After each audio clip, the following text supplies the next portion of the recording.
notebook. So now let's get started with the Python programming. So before going into practical session, I'll just give you few minutes of introduction regarding Python. All right.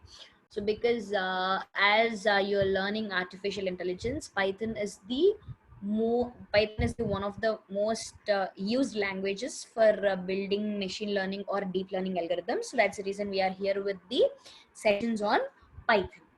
So after you will get exact idea of what are all the things that will be there in Python. All right. So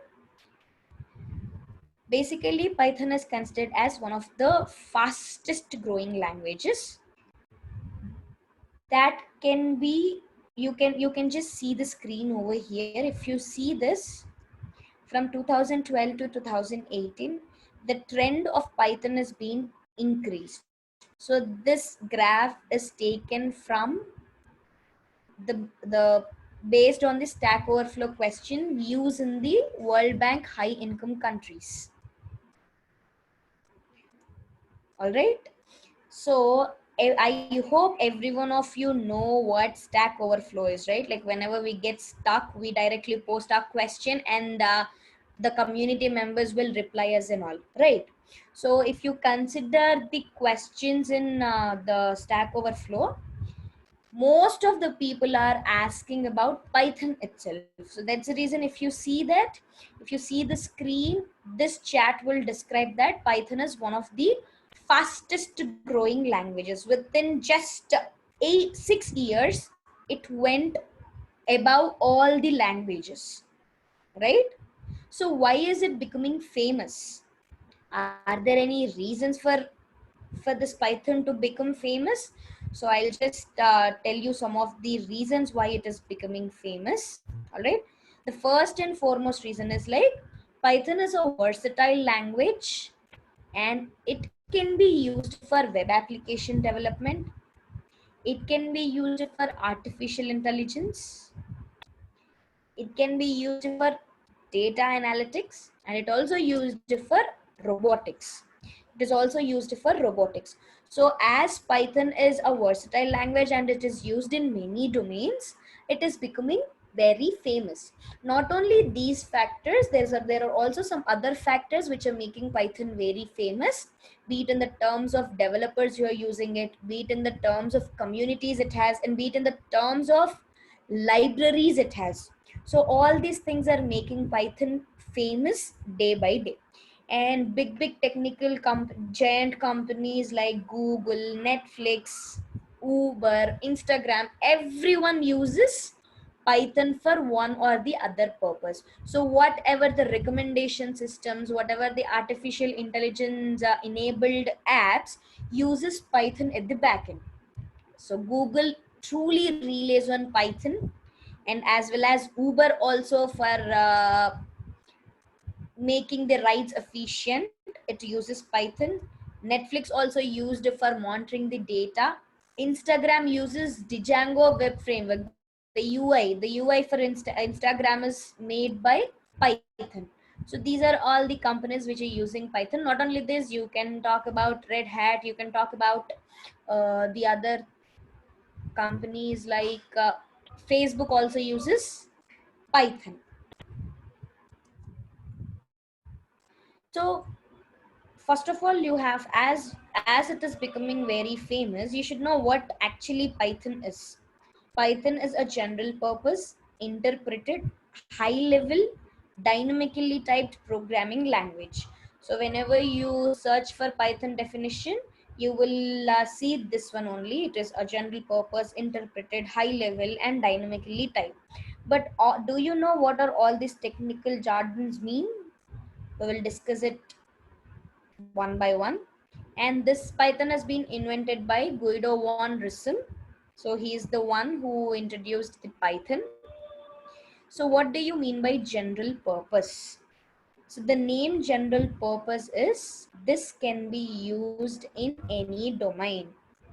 This is not having any special domain. Like for example, if you take Android, it is, I mean, if you take the Java or so, it is confined to something. If you take PHP, it is confined to web application development. If you take Android, it is used for Android applications only. But Python, with Python, you can create softwares, you can create desktop applications, you can create web applications.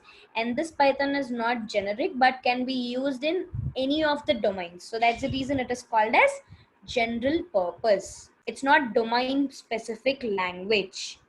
It's not domain specific language. And what do you mean by interpreted? So interpreted is nothing but whatever the code you write, that is read without being explicitly compiled before execution. That means, for suppose if you consider C language or Java or something, if you want to run a code, first of all you have to compile it. First of all, you have to compile it. After compiling, a binary file is generated. Once the binary file is generated, then you run that binary file in order to get the output. But in Python, you can directly run the code bits by bits. For suppose in C, if suppose you have written an addition program, okay, if suppose you want to print C, you have to write the whole logic and then first compile the whole program and then execute it. But in Python, it's not like that. You can directly execute line by line, and that gets compiled explicitly. That's it, compiled and run at the same time. So this is what interpreted is. There is no binary file which is generated in between. All right, this is called as interpreted. Coming to high level language. So whatever all the languages that we use today, it could be Java, C sharp, everything, that is high level only because it purely looks very familiar to the human language. But Python is more than that. What you talk, you just write it as a logic. So that's the reason it is called as a high level language. And why is this dynamically typed means? So in any other programming languages, if you want to declare any variable or a function, you declare it with some sort of data types. For suppose if you want to declare an integer variable, you just say int a. If it is a float, float a, like that. But in Python, you no need to explicitly define the data type. So if suppose you give a is equal to 10, that is considered as the integer. If suppose you give a is equal to 10.5, it is considered as float. If suppose you give anything which is under quotations, it is considered as a string. So you need not to give the data types explicitly, even for the functions also. So in C you use int void or a string void or something like that, right? I mean main, int main, void main, something. So there also you're using data type. But in declaring the functions also in Python, you don't need to create a data type. So that is what called as dynamically typed. All right, then you have to understand why people are choosing Python nowadays. The first and foremost thing is it is easy to understand and learn. So if suppose you are very new to the programming career, it would be very much helpful for you if you learn Python first, because it will be very easy and it is being used nowadays in every domain. So even a person who doesn't know logic also, he will be able to understand what it is written by just seeing the code itself. This is how high level the language is. Then the next is readily available and open source. Open source is nothing but you can download all the files regarding Python for free. For suppose if you want to use MATLAB or something else, you have to purchase it, right? So but Python, you don't need to purchase it. You can directly use it for free, and all the source code, everything will be available on the net. And the next one is big developer communities. So likewise, Stack Overflow, Python has its own Python community. So if suppose when you are stuck while writing code or so, you can just post your query in that community. So you will get immediate response for the query that you post for your coding. So it has very good communities. Likewise, we have GitHub, we have Stack Overflow, like that, right? So Python itself has a Python community. And then you have huge libraries. So you don't need to write the whole code and all. You can directly make use of those libraries, and you can write the code in a easy manner. The other one is it just have fewer lines of code and larger functionalities.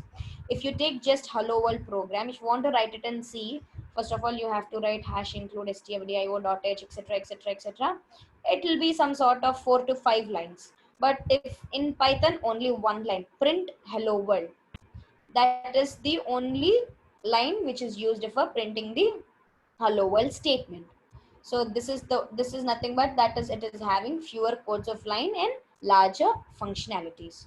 So this is what all about the normal introduction about Python.